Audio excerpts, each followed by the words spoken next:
Don't expect a real seat, you're just the broke one. My mom snapped as I walked into the party. My sister smirked, careful, she might try to pay with coupons. Everyone laughed, until her boss, sitting 2 chairs away, searched my name on his phone. His jaw dropped. The table went dead silent. My name is Jessica, and I'm 28 years old. I have a complicated relationship with my family, particularly my mom Patricia and my younger sister Amanda, who's 25. Growing up, I was always the weird kid who was more interested in computers than clothes, coding instead of cheerleading. My mom made it clear from early on that Amanda was her golden child, prettier, more social, everything she wanted in a daughter. When I graduated high school, I got a full scholarship to study computer science at MIT. You'd think my family would be proud, right? Wrong. My mom was actually upset that I was abandoning the family and moving so far away. She kept saying things like, why can't you just go to community college like normal girls? Meanwhile, Amanda went to the local state university to study communications, and Mom couldn't stop bragging about how Amanda was staying close to family values. During college, I worked my butt off. I had internships at Google and Microsoft, graduated summa cum laude, and landed a job at a major tech company in Silicon Valley straight out of college. But every time I called home excited about an achievement, Mom would somehow turn the conversation back to Amanda, her new boyfriend, her sorority, or plans to become an influencer. After graduation, I moved to California and threw myself into work. I lived modestly for the first few years, saving every penny and investing wisely. I drove a beat-up Honda Civic, lived in a tiny studio apartment, and wore the same 3 outfits to work on rotation. My family saw this and concluded I was struggling financially. They had no idea that I was actually making 6 figures and building a substantial investment portfolio. The narrative that I was the poor sister became family lore. Every holiday, every family gathering, there would be comments about my situation. Mom would stage whisper to relatives about how I was still figuring things out while Amanda had really found her path, which, for the record, consisted of living at home, working part-time at a boutique, and dating a series of guys who my parents bankrolled.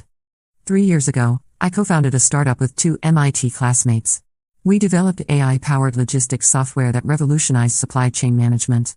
It was incredibly niche and technical, not something you'd read about in People magazine, but it was groundbreaking in our industry.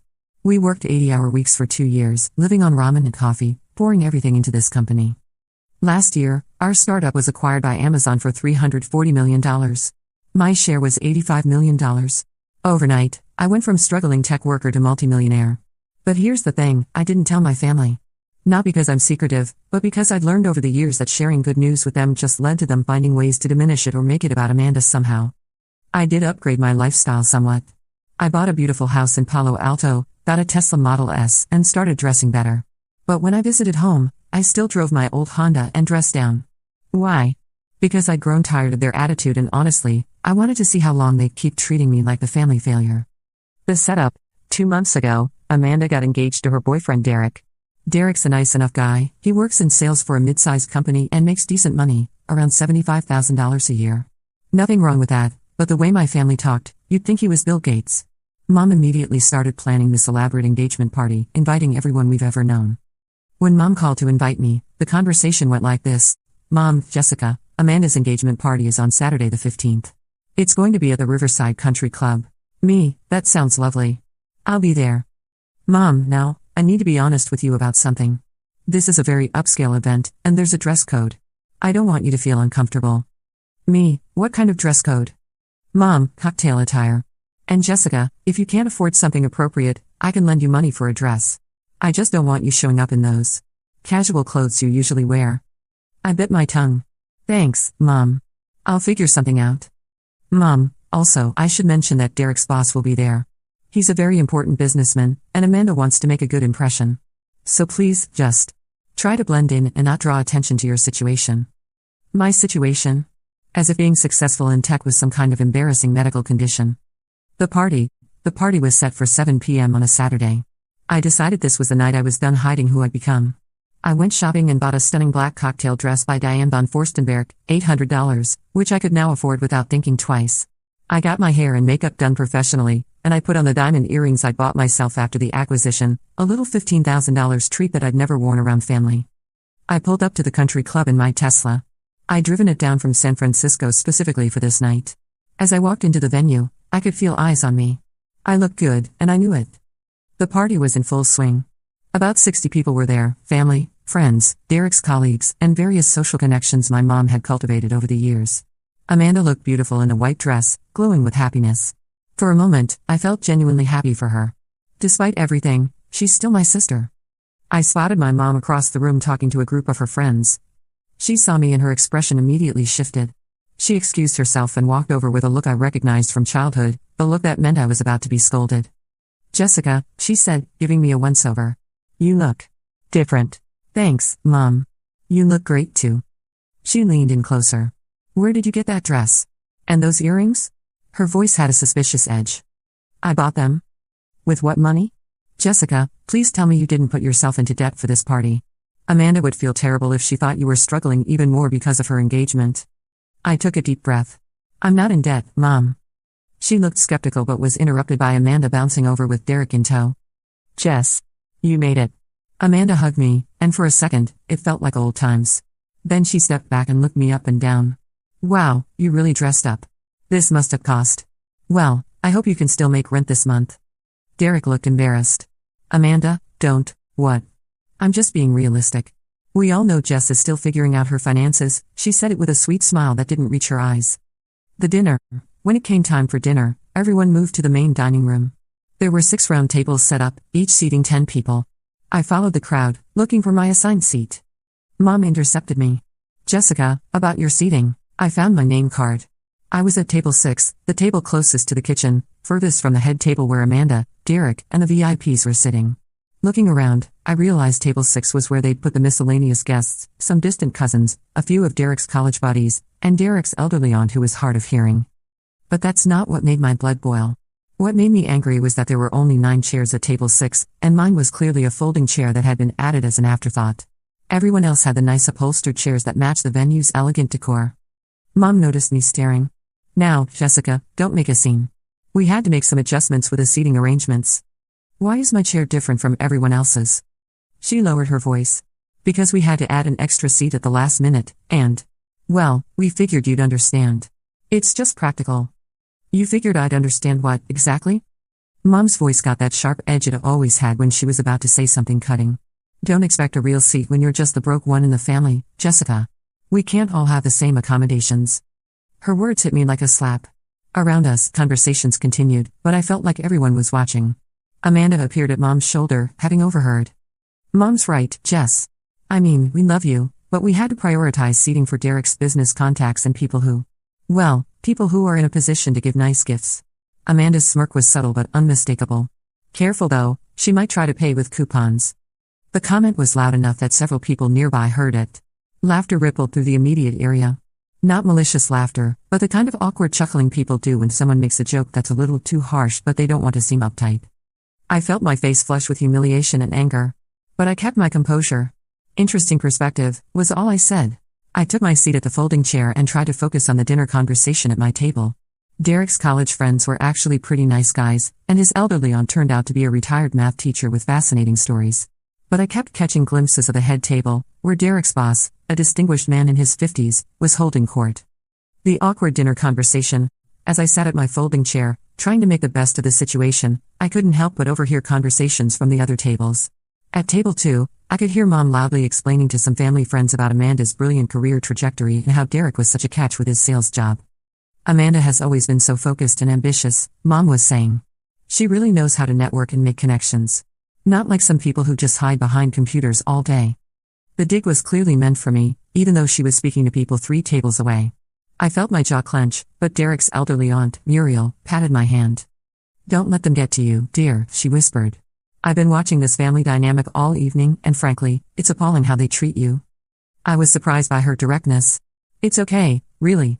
I'm used to it." "Well, you shouldn't be. I raised 4 children, and let me tell you something, the quiet ones are usually the ones accomplishing the most. They're just too busy succeeding to brag about it."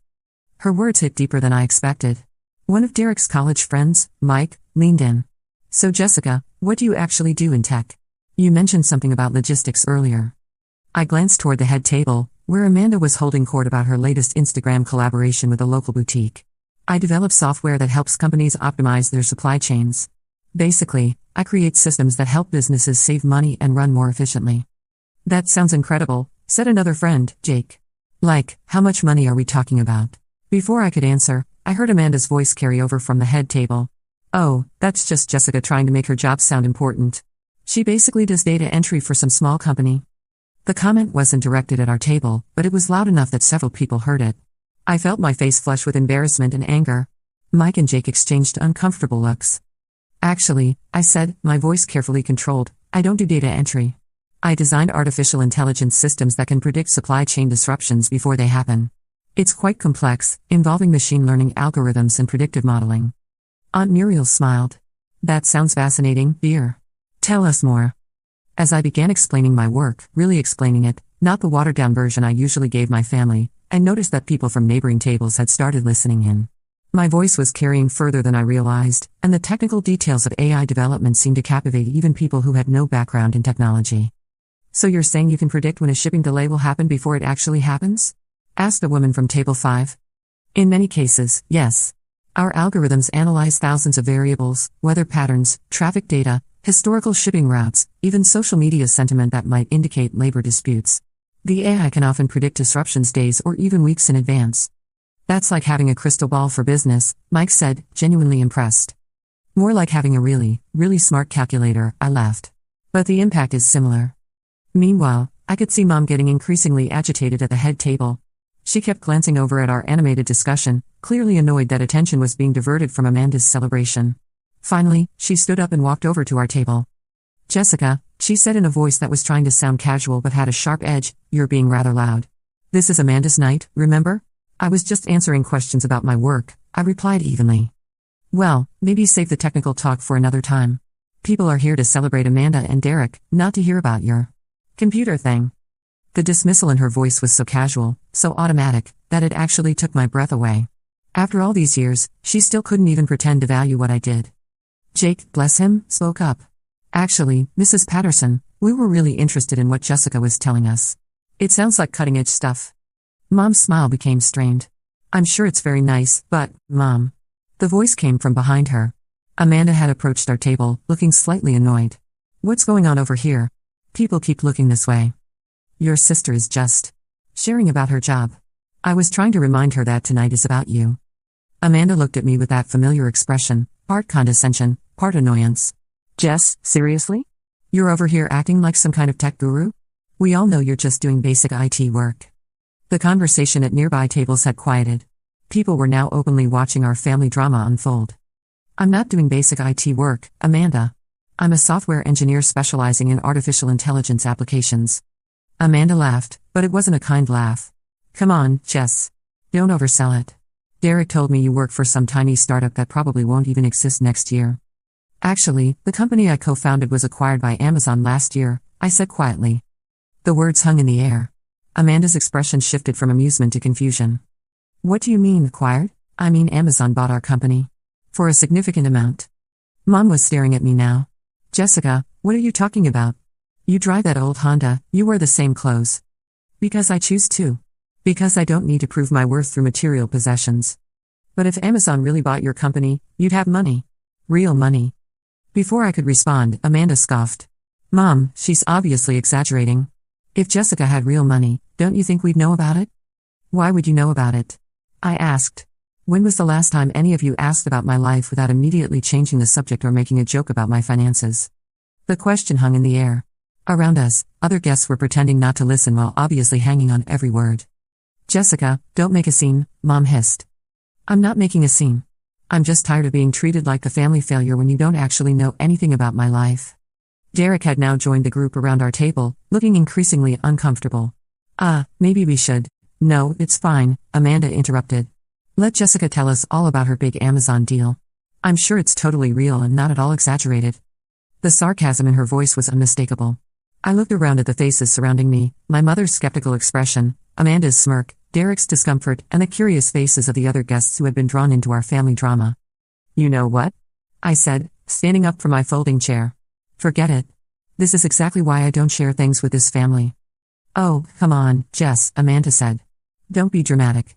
We're just asking for details because what you're saying sounds unlikely. Unlikely. Well, yeah. I mean, you're sitting at the overflow table on a folding chair. If you really had Amazon money, wouldn't you be? I don't know, different? Different how? More successful looking? More confident? I mean, look at Derek's boss over there, you can tell he's important just by how he carries himself. I followed her gaze to the head table, where a distinguished man in an expensive suit was engaged in animated conversation with Derek's parents. He looked polished, professional, exactly what most people picture when they think of business success. So success is only valid if it looks like what you expect it to look like? I'm just saying, successful people usually show it. The conversation was spiraling into territory I'd been trying to avoid for months. Part of me wanted to pull out my phone and show them my bank balance, my LinkedIn profile, the news articles about our acquisition. But another part of me was tired of having to prove myself to people who should have believed in me from the start. The revelation. About halfway through dinner, Derek stood up to make a toast. He thanked everyone for coming, talked about how much Amanda meant to him, and made some sweet comments about their future together. Then he specifically thanked his boss, Mr. Richard Harrison, for being there and for being such a mentor. Richard Harrison. The name was familiar, but I couldn't place it immediately. Then Derek continued, Mr. Harrison is the regional vice president at Morrison & Associates, one of the top logistics consulting firms in the country. He's been incredibly supportive of my career, and having him here tonight means the world to us. Morrison & Associates. My blood ran cold. That was one of our biggest clients.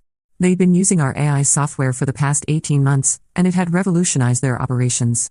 I personally presented our solutions to their executive team multiple times via video conference, but I'd never met any of them in person. I watched as Mr. Harrison smiled and waved at the applause. He was sitting just 2 chairs away from where Mom was at the head table.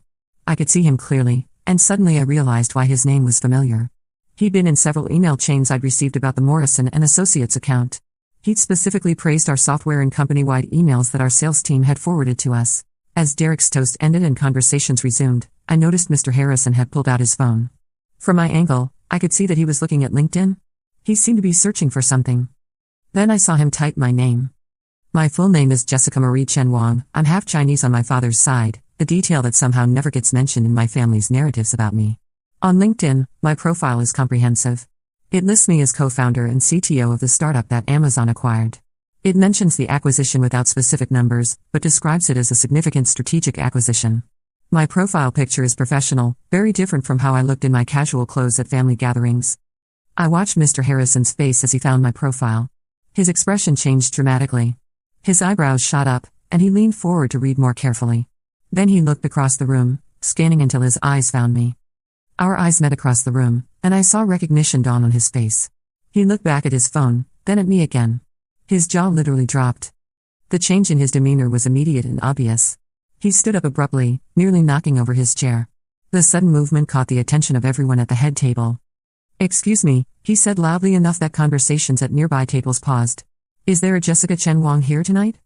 The room got quieter. Mom looked confused and slightly annoyed at the interruption. That's my daughter Jessica, but, the Jessica Chen Wang? Co-founder of Innovate Tech Solutions? I stood up slowly. That's me, Mr. Harrison. The silence that followed was deafening. You could have heard a pin drop in that room. Mr. Harrison started walking toward me, weaving between tables. Ms. Chen Wang, I cannot believe this. You're the genius behind the software that transformed our entire operation. Do you have any idea how much money your system has saved Morrison & Associates? He reached my table and extended his hand. Richard Harrison, Regional VP at Morrison & Associates. We've exchanged emails, but I had no idea. You're Derek's soon-to-be sister-in-law? I shook his hand. Nice to finally meet you in person, Mr. Harrison. And yes, Amanda is my sister. The fallout. Mr. Harrison turned to address the room, his voice carrying easily in the silence. Ladies and gentlemen, I need to tell you something extraordinary. This woman, he gestured to me, created software that has revolutionized logistics management. Her company was acquired by Amazon for a sum that I'm told was in the hundreds of millions. She's one of the most brilliant minds in tech today. The silence stretched on. I could see Mom's face cycling through confusion, disbelief, and dawning horror. Amanda's mouth was hanging open. Mr. Harrison continued, Ms. Chen Wang, I've been hoping to meet you in person. Your software has increased our efficiency by 40% and saved us over $50 million in operational costs just this year. You're a legend in our industry. Derek, bless him, was the first to recover. Jessica, is this true? I nodded. The acquisition happened about a year ago. Why didn't you tell us? This came from Mom, her voice small and confused.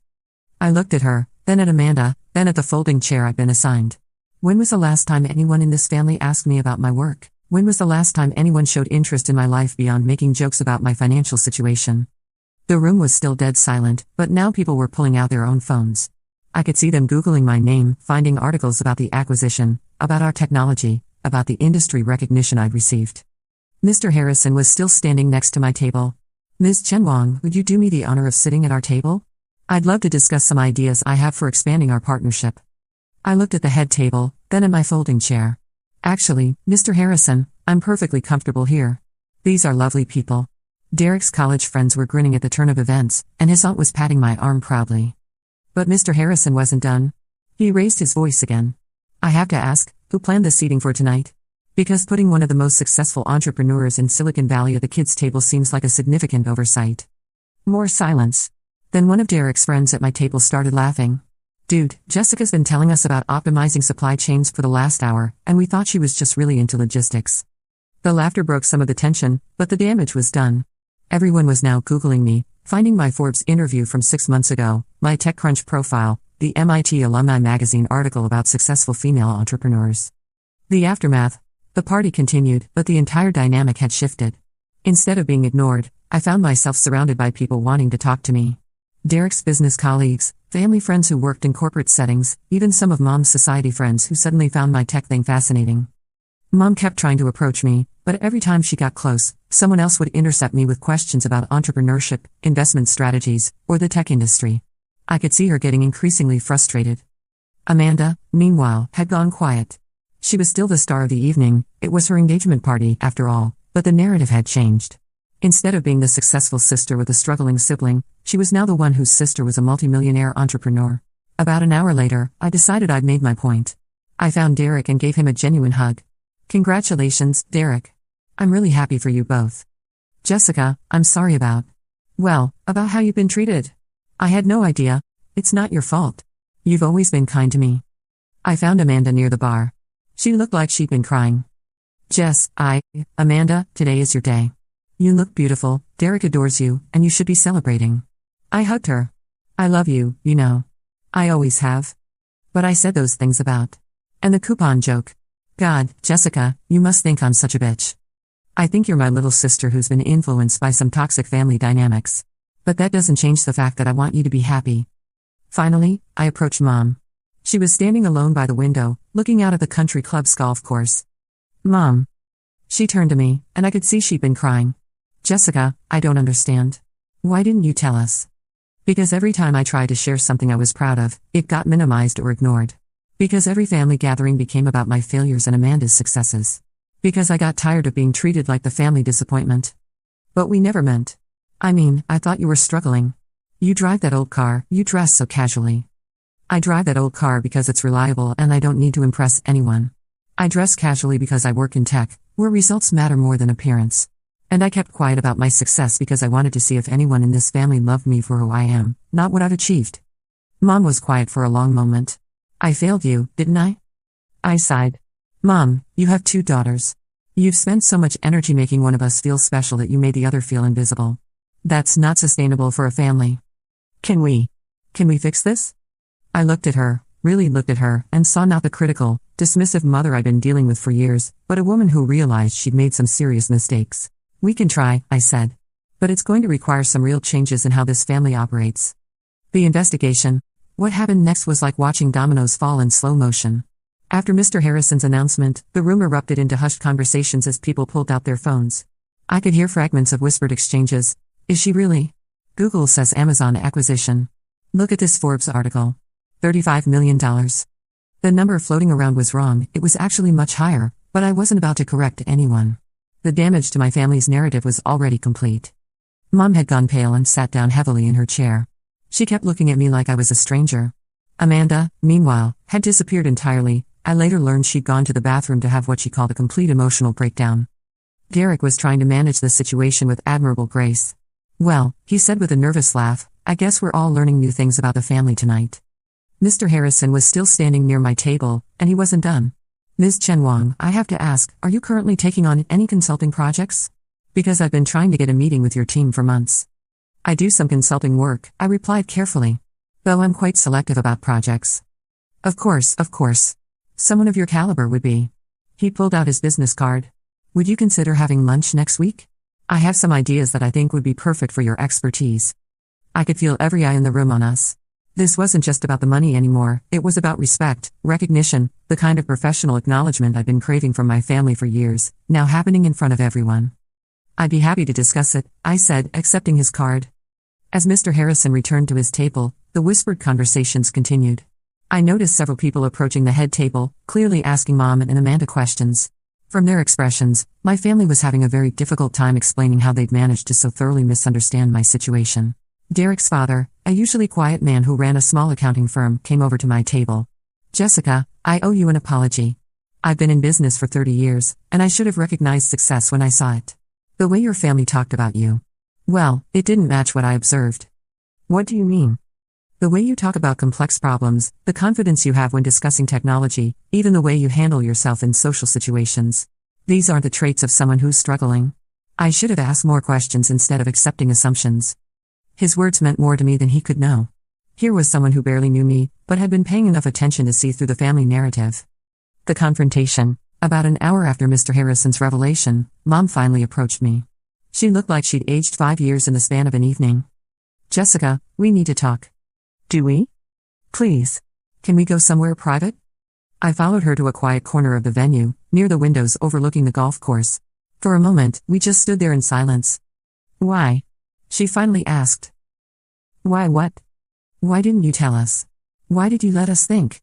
Why did you let us treat you like? Like what, Mom? Like the family disappointment? Like the sister who couldn't get her life together?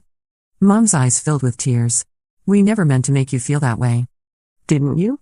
Because every conversation we've had for the past 5 years has included some comment about my finances, my lifestyle, my inability to settle down like Amanda. But we were worried about you. You seem to be struggling. I seem to be struggling because I didn't feel the need to broadcast my success to people who had already decided I was a failure. When I tried to share good news, it got minimized. When I talked about my work, you changed the subject. So I stopped trying. Mom was quiet for a long moment. The folding chair. The folding chair was just the final straw. But it was symbolic of how I've been treated for years. Amanda gets the spotlight, the encouragement, the benefit of the doubt. I get the folding chair and jokes about coupons. I don't understand. If you've been successful all along, why live so modestly? Why not show us? Because I wanted to see if anyone in this family loved me for who I am, not what I've achieved. And honestly, I wanted to see how far the disrespect would go. The words came out harsher than I'd intended, but they were true. There had been a part of me that was curious, almost scientifically curious, about how my family would treat someone they perceived as unsuccessful. Tonight was your answer, Mom said quietly. Tonight was my answer. We stood in silence for another moment. Through the window, I could see other guests on the terrace, some of them clearly discussing the evening's revelations. I failed you, Mom said finally. As a mother, I completely failed you. I wanted to argue with her, to make her feel better, but I couldn't. She was right. Mom, Amanda is a lovely person. She's creative, social, and she has real talents. But you've spent so much energy building her up that you've torn me down in the process. And it's damaged all of our relationships. I thought you were stronger. You were always so independent, so self-sufficient. Amanda seemed to need more support. Everyone needs support, Mom. Everyone needs to feel valued by their family. What can I do? How do I fix this? I looked at her, really looked at her, and saw genuine remorse. It wasn't enough to undo years of damage, but it was a start. You can start by seeing me. The real me.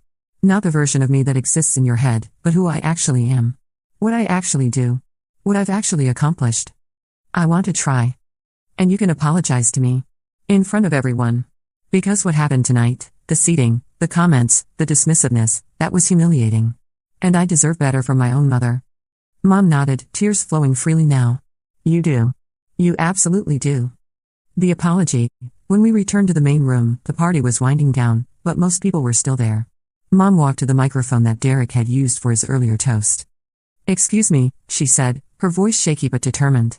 Could I have everyone's attention for a moment?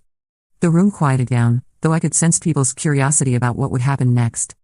I need to make an apology, Mom continued. Tonight, I learned that I have profoundly misjudged my daughter Jessica. I made assumptions about her life and her success based on my own narrow understanding of what success looks like. She found me in the crowd. Jessica, I'm sorry. I'm sorry for underestimating you, for dismissing your achievements, and for treating you as less than the remarkable woman you are. You deserve better from me, and I intend to do better going forward. The room was silent. This level of public vulnerability from my typically proud mother was unprecedented. I also want to say that I'm incredibly proud of what you've accomplished. Building a company that Amazon wanted to acquire. That's extraordinary. And I'm ashamed that I didn't know about it, didn't celebrate it, didn't support you the way a mother should. She paused, gathering herself. So to everyone here tonight, please know that Jessica is an accomplished entrepreneur and tech innovator. She's brilliant, successful, and I'm lucky to be her mother, even if I haven't acted like it. When she finished, the applause was immediate and genuine. But more than that, I could see the shift in how people were looking at me. Not with pity or curiosity, but with respect. Amanda appeared at my side as the applause died down. She'd clearly been crying, and she looked younger somehow, more vulnerable than I'd seen her in years. Jess, I'm so sorry. I don't even know where to start apologizing. I hugged her. Start with not making assumptions about people's lives. I was such a bitch. The coupon comment, the seating arrangement. God, I helped plan that seating arrangement. I know. I was jealous, she admitted. Even thinking you were struggling, I was jealous of how smart you are, how independent. And when I found out tonight how successful you actually are, it made me realize how small I've been. It was the most honest conversation Amanda and I had ever had. Amanda, you're not small. You have so many talents, so much potential. But you've been living in a bubble where success is measured by very narrow standards. I want to do better. With my life, with our relationship, with everything. Then do better. Start your own thing. Take risks. Stop waiting for other people to validate your choices.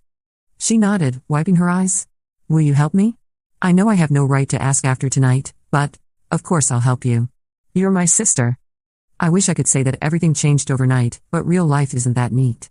The engagement party was a turning point, but rebuilding family relationships takes time. Mom and I started having regular phone calls, real conversations where she asks about my work and I share what's happening in my life.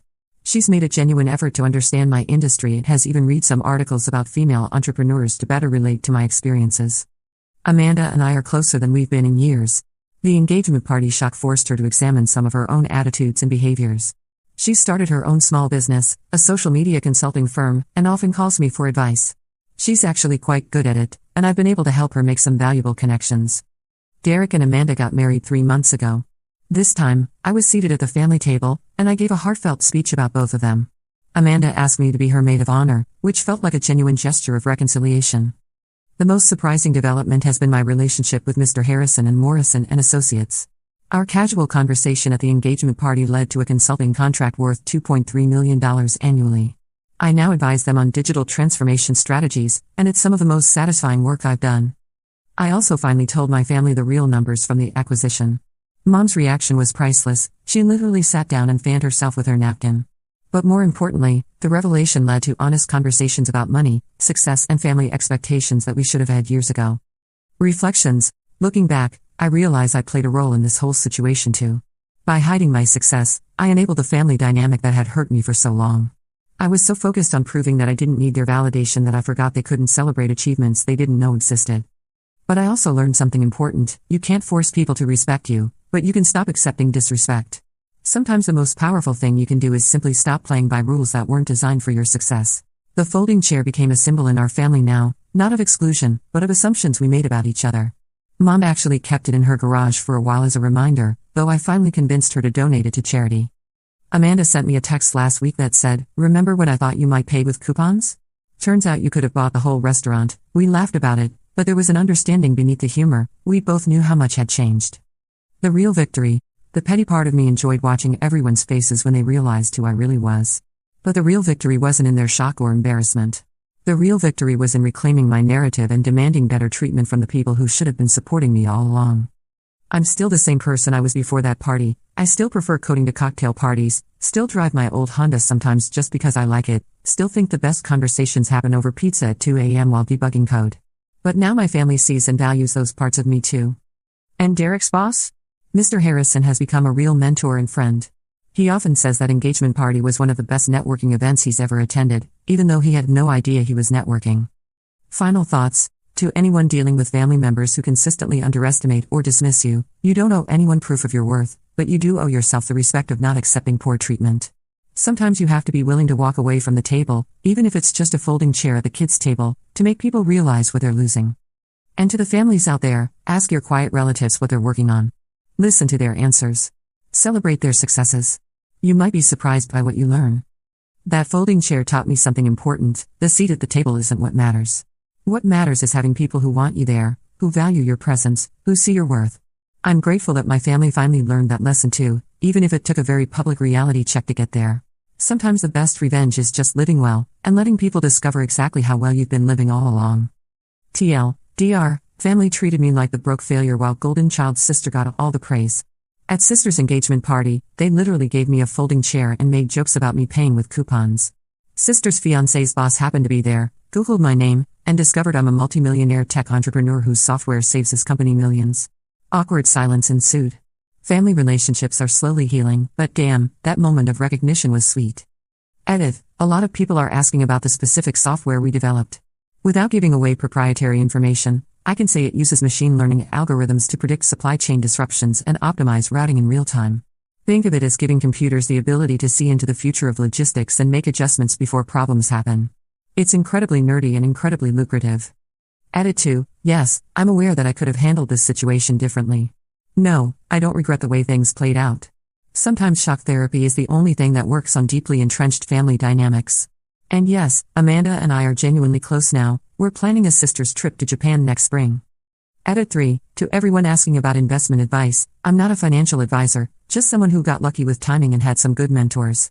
The real advice I give is to invest in yourself first: education, skills, relationships. The money follows from there. Thanks for reading, Reddit. Sometimes the best stories are the ones where everyone learns something in the end.